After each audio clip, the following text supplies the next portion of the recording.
యేసుక్రీస్తు శక్తిగల నామంలో మీ అందరికీ శుభములు.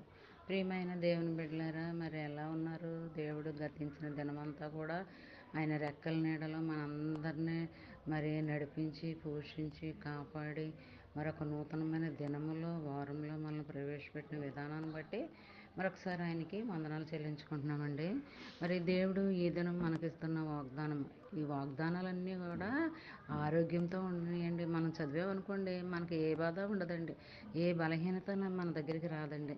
ఎప్పుడు కూడా వాగ్దానాలు చదువుకుంటూ ధ్యానించుకుంటూ ఉంటే ఆ దినమంతా కూడా నీకు నాకు మనందరికీ ఎంతో దీవెనకరంగా ఆశీర్వాదకరంగా ఉంటుందండి. మరి ఈ దినము దేవుడు మనకిస్తున్న వాగ్దానము దానియేలు గ్రంథము 3వ అధ్యాయము 17వ వచనము.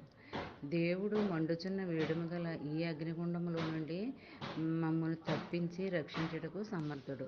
ప్రియమైన దేవుని బిడ్డలారా, మరి దేవుడు మరి మనం బాధలని అగ్నిగుండంలో, సమస్యలని అగ్నిగుండంలో, మరి వ్యాధి బాధలని అగ్నిగుండంలో, మరి అప్పులని అగ్నిగుండంలో, మరి అది లేమి అనేది బిడ్డలు లేరా, ఉద్యోగం లేదా, ఇలాంటి అగ్నిగుండం అంటే ఒక సాదృశ్యంగా చూపెడుతున్నాడు అంతే ఇక్కడ. కానీ ఈ బాధలన్నిటి నుంచి తప్పించేవాడు ఆయన ఒక్కడేనండి, రక్షించడానికి సమర్థుడు అనమాట అండి.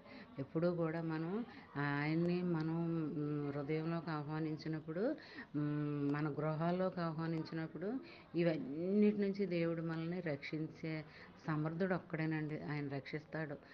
మరి శిక్షించేవాడు కాదండి, రక్షించేవాడు, కాపాడేవాడు, పోషించేవాడు, నడిపించేవాడు, మరి అన్నిటికీ సమర్థవంతమైన వ్యక్తి ఆ దేవుడు.